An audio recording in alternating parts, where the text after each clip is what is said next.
സംസ്ഥാന സമ്മേളനത്തിന്റെ സമാപനം അവിടെ പുരോഗമിച്ചുകൊണ്ടിരിക്കുകയാണ്. വിവരങ്ങളുമായി അർജുൻ രാജുണ്ട് നമുക്കൊപ്പം. അർജുൻ, അങ്ങനെ സമ്മേളനത്തിന് കൊടിയിറങ്ങുകയാണ്. ലക്ഷ്യം മൂന്നാം ഇടതു സർക്കാർ തന്നെയാണെന്ന് ഉറക്കെ പ്രഖ്യാപിക്കുന്നു MV ഗോവിന്ദൻ. കേന്ദ്ര സർക്കാരിന് വിമർശനം, പ്രതിപക്ഷത്തിനും മാധ്യമങ്ങൾക്കുമൊക്കെ വിമർശനം ആയിരുന്നു പിണറായി വിജയന്റെ വാക്കുകളിൽ നമ്മൾ കേട്ടത്. ചുരുക്കത്തിൽ ഇന്ന് സംസ്ഥാന സമ്മേളനത്തിന് കൊടിയിറങ്ങുമ്പോൾ ഒരു തൊഴിലാളി പാർട്ടി എന്ന അടിസ്ഥാന സ്വഭാവത്തിൽ നിന്ന് നവ ഉദാരവൽക്കരണ നയങ്ങളിലേക്കുള്ള CPM-ന്റെ കൂടുമാറ്റം അതുതന്നെയല്ലേ സംഭവിച്ചത്?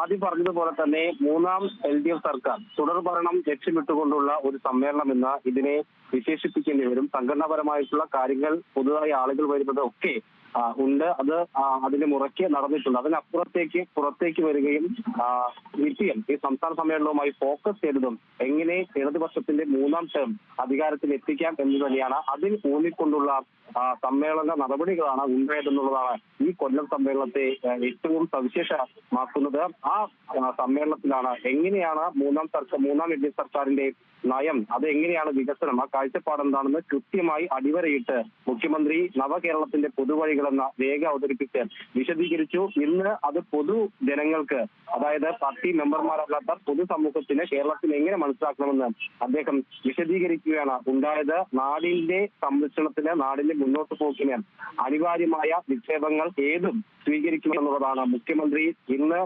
പൊതുവിൽ പറഞ്ഞ ഏറ്റവും പ്രധാനപ്പെട്ട കാര്യം. നാടിന്റെ താല്പര്യം ബലി കൊടുക്കുന്ന ഏതെങ്കിലും നിക്ഷേപം ഉണ്ടാകില്ല. അതല്ലാത്ത എല്ലാ നിക്ഷേപങ്ങളും സംസ്ഥാനത്തേക്ക് വരട്ടെ എന്നാണ് ഈ സമ്മേളനം അടിവരയിട്ട് പറഞ്ഞതെന്നാണ് മുഖ്യമന്ത്രി പറഞ്ഞത്. കേരളത്തിന്റെ പുതുവളർച്ചയെ ഇപ്പോൾ മാധ്യമങ്ങളടക്കം അംഗീകരിക്കുന്നുണ്ട്. നിക്ഷേപങ്ങൾ നല്ല രീതിയിൽ വരാനുള്ള സാഹചര്യം ഇന്ന് കേരളത്തിലുണ്ട്. അതുകൊണ്ട് തന്നെ നിക്ഷേപങ്ങൾക്ക് പൂർണ്ണമായ പിന്തുണ നൽകിക്കൊണ്ട് പരമാവധി നിക്ഷേപങ്ങൾ സംസ്ഥാനത്തേക്ക് ആകർഷിപ്പിക്കുക എന്നതാണ് ലക്ഷ്യമെന്ന് മുഖ്യമന്ത്രി വിശദീകരിച്ചു. പഠനം പൂർത്തിയാകുമ്പോൾ ഇത്തരത്തിൽ വൻ നിക്ഷേപങ്ങൾ വരുന്നതിന്റെ അടിസ്ഥാനം കൂടുതൽ തൊഴിലുകൾ സംസ്ഥാനത്ത് ഉണ്ടാവുക, അതുവഴി യുവാക്കൾക്ക് കൂടുതൽ തൊഴിലവസരങ്ങൾ ലഭിക്കുക എന്നതാണ്. അതുകൊണ്ട് തന്നെ പഠനം പൂർത്തിയാകുന്ന ഏതൊരു വിദ്യാർത്ഥിക്കും തൊഴിൽ അപ്പോൾ തന്നെ കിട്ടുന്നതാണ് താനെന്നല്ല സംസ്ഥാനം CPM അല്ലെങ്കിൽ ഇടതുപക്ഷം ഈ നവകേരളം എന്നതുകൊണ്ട് ലക്ഷ്യമാക്കുന്നതെന്നാണ് മുഖ്യമന്ത്രി വിശദീകരിച്ചത്. അതിനായി അദ്ദേഹം പറയുന്ന ചില എങ്ങനെയാണ് അത്തരം നടപടികളിലേക്ക് പോകുന്നതെന്നും അദ്ദേഹം വിശദീകരിക്കുന്നുണ്ട്.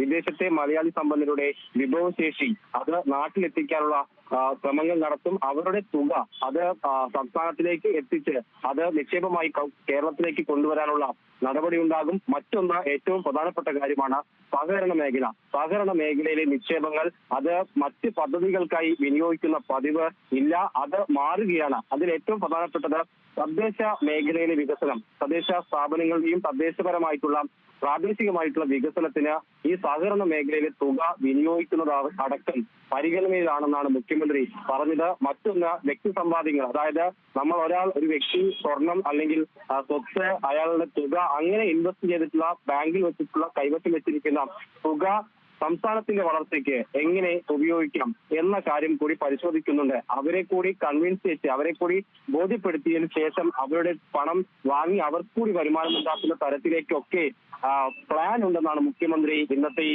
സമാപന സമ്മേളനത്തിൽ പങ്കെടുത്തുകൊണ്ട് വിശദീകരിച്ചത്. അതായത് കൃത്യമായിട്ടുള്ള ഒരു പദ്ധതി ഈ സർക്കാരിന്റെ മുന്നിലുണ്ടെന്ന് ആളുകളെ ബോധ്യപ്പെടുത്തുന്ന തരത്തിലാണ് മുഖ്യമന്ത്രിയുടെ ഈ വിശദീകരണ ഈ പൊതുസമ്മേളനത്തിലെ പ്രസംഗം ഉണ്ടായിട്ടുള്ളത്. അത് കൃത്യമായിട്ടുള്ള സൂചന കൂടി നൽകുന്നതാണ്. അതായത് അദ്ദേഹത്തിന് തന്നെ കൃത്യമായിട്ടുള്ള ഒരു പ്ലാൻ ഇത് സംബന്ധിച്ച്, ഈ വികസന കാഴ്ചപ്പാട് സംബന്ധിച്ച് ഉണ്ട്. അത് എന്തൊക്കെയാണെന്ന് കൂടി എണ്ണി പറഞ്ഞാണ് മുഖ്യമന്ത്രി പ്രസംഗിച്ചത്.